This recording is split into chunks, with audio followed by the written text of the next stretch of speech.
नमस्कार। आज हम समीकरण को हल करना सीखते हैं कि समीकरण कैसे करते हैं। ठीक है, जैसे समीकरण है 2x धन 8 बराबर इधर दिया है 15। ठीक है, अब इसमें क्या करना है, हमें x का मान निकालना है कि x बराबर क्या होगा। तो समीकरण को हल करने से पहले कुछ नियम होते हैं।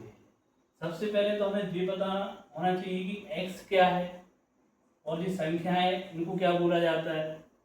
ठीक, तो जैसे x हुआ आपका, y हुआ, यानी कि a से लेके z तक के जितने भी ये अल्फाबेट हैं, ये सब क्या कहलाते हैं, ये कहलाते हैं चर। चर यानी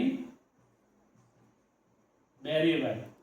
ठीक है, और 0 1 2 इस प्रकार से 9 तक ये क्या कहलाते हैं, जो होते हैं आपकी अचर राशि यानी कांस्टेंट। ठीक है, अब इसमें चर राशियां क्या होती हैं, इनके जो मान हैं इनके मान बदल जाते हैं, निश्चित नहीं होते। इनके मान क्या होते हैं, बदल जाते हैं, निश्चित नहीं होते, मान बदलते हैं। जबकि जो अचर राशि है, जो कांस्टेंट है, इनकी मान कैसे हैं, कभी नहीं बदलते, निश्चित होते हैं, बदलते नहीं है, निश्चित होते हैं। मतलब जैसे मान लो 4 है, 4 को अपन 4 ही तो पढ़ाएंगे, कहीं भी चले जाओ, 4 5 नहीं हो सकता। लेकिन जैसे x है, x का मान कुछ भी हो सकता है, 2 भी हो सकता है, 5 भी हो सकता है, 10 भी हो सकता है। तो इस प्रकार से अपन ने क्या समझा कि चर राशि क्या होती है, अचर राशि क्या होती है। अब अपन क्या करेंगे, अब इस समीकरण को अपन हल करें। ठीक है, तो इसमें क्या होता है, बराबर की इस तरफ जो लिखा है ये क्या होता है, LHS होता है, लेफ्ट हैंड साइड। बराबर की उस तरफ है जी RHS होता है, राइट हैंड साइड। बायां पक्ष दायां पक्ष। अपन क्या करेंगे, जब अपन बाएं पक्ष से, ठीक है, बाएं पक्ष से दाएं पक्ष की ओर जाएंगे या दाएं पक्ष से बाएं पक्ष की ओर आएंगे तो क्या हुआ, इसको ही हमें समझना है ध्यान से। सबसे पहले हम क्या करेंगे, x वाले जिन जिन के साथ x लगाया उसको एक तरफ कर लेते हैं और बिना x वाले एक तरफ करते हैं, दूसरा पॉइंट। जब अपन ऐसा करते हैं, संख्याओं का स्थान चेंज करते हैं तो क्या बदल जाते हैं, चिन्ह बदल जाते हैं। कैसे, मान लो प्लस की संख्या है, बराबर की उधर ले जाएंगे तो वो माइनस की हो जाएगी, या माइनस की संख्या है बराबर की इधर लाए तो क्या की हो जाएगी, प्लस की हो जाएगी। तीसरा पॉइंट, अगर कोई संख्या गुणा में है तो उधर जाएगी तो क्या की हो जाएगी, भाग की हो जाएगी, यानी कि गुणांक की संख्या बराबर की उधर जाएगी तो वो काय की हो जाएगी, भाग में, बटे में पहुंच जाएगी। और बटे की संख्या काय में हो जाएगी, गुणा की संख्या में चेंज हो जाएगी। तो इस प्रकार से जब अपन समीकरण हल करते हैं तो ये अपन बात में ध्यान रखना है। अब कोई सा भी समीकरण हो, कठिन से कठिन, वो सरलता से हल अपन कर लेंगे। ठीक है, अब इसको देखिए आप,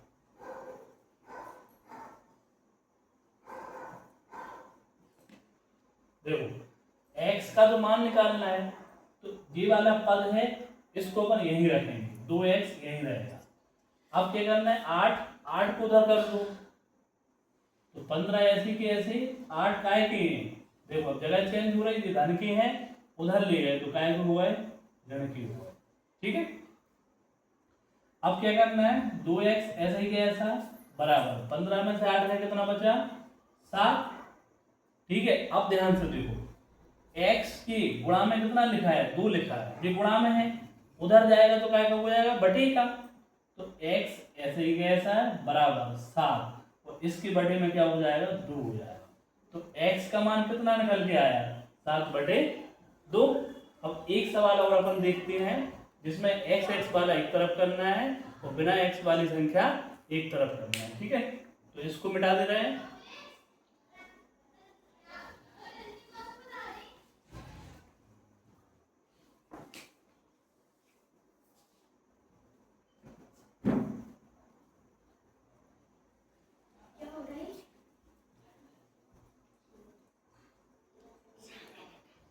ठीक है, इसको देखना है।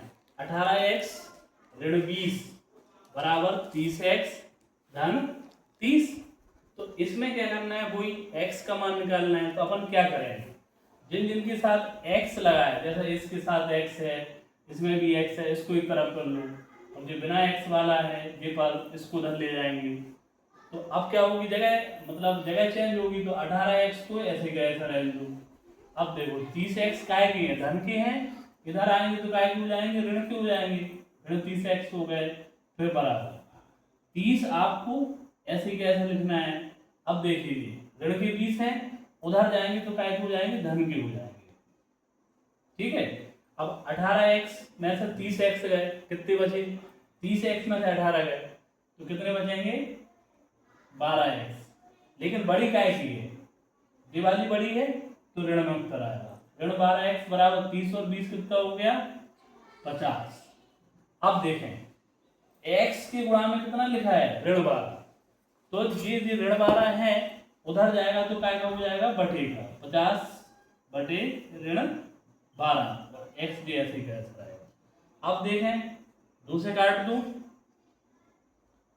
2 छक्के 12 और ये हो जाएगा 25।